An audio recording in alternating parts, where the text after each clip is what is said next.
Things are starting to spiral out of control this week in Destiny 2. While the actual content of gameplay isn't changed much from previous weeks, just a corrupted version of a past expunge mission with some Taken influence, the story developments are pretty earth-shattering and we are hurling toward a world of hurt in the last city. Spoilers follow, but do the missions, listen to all the dialogue, and most importantly, read this week's lore page you unlock when you've completed the mission chain. So, first of all, Mithrax has now discovered what we all suspected, that it's the Taken mind courier behind the Endless Night, and given that she's Savathun's pet, which means this entire thing has been her plan all along. Not a huge shock if you A, literally saw courier in the opening mission and B, understood this entire year is leading up to the events of the Witch Queen, but it's the first time it's all been said out loud. Second, we still have the brewing conflict between the Vanguard and Lakshmi, where this week Ikora literally cuts her off mid-broadcast in a call for peace after the FWC leader spills the beans on Savathun to the larger public.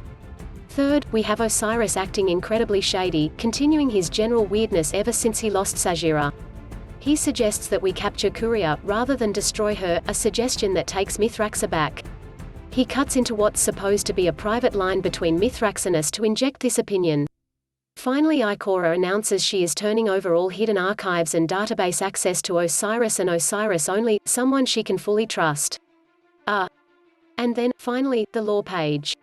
It's told from the perspective of Savathun, who reveals that she has taken a human form inside the last city, and walks among us with only occasional side effects like vomiting black Taken goo everywhere. But she says things like the following: I walk through the city on broken legs. I am conspicuous, but the people here grant me many affordances. I chose this form well.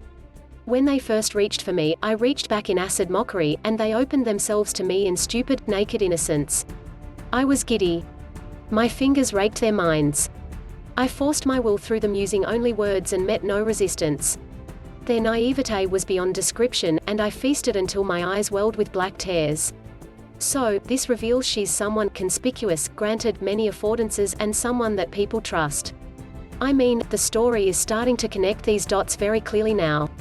The vomiting would not be an exo thing, so she's not Lakshmi, the most evil acting one. But again, the Osiris red flags are now so numerous they're like fluttering red banners all over the place. This is DEFCON 1, and something extremely bad is about to happen. Follow me on Twitter, YouTube, Facebook and Instagram. Subscribe to my free weekly content roundup newsletter, God Rolls.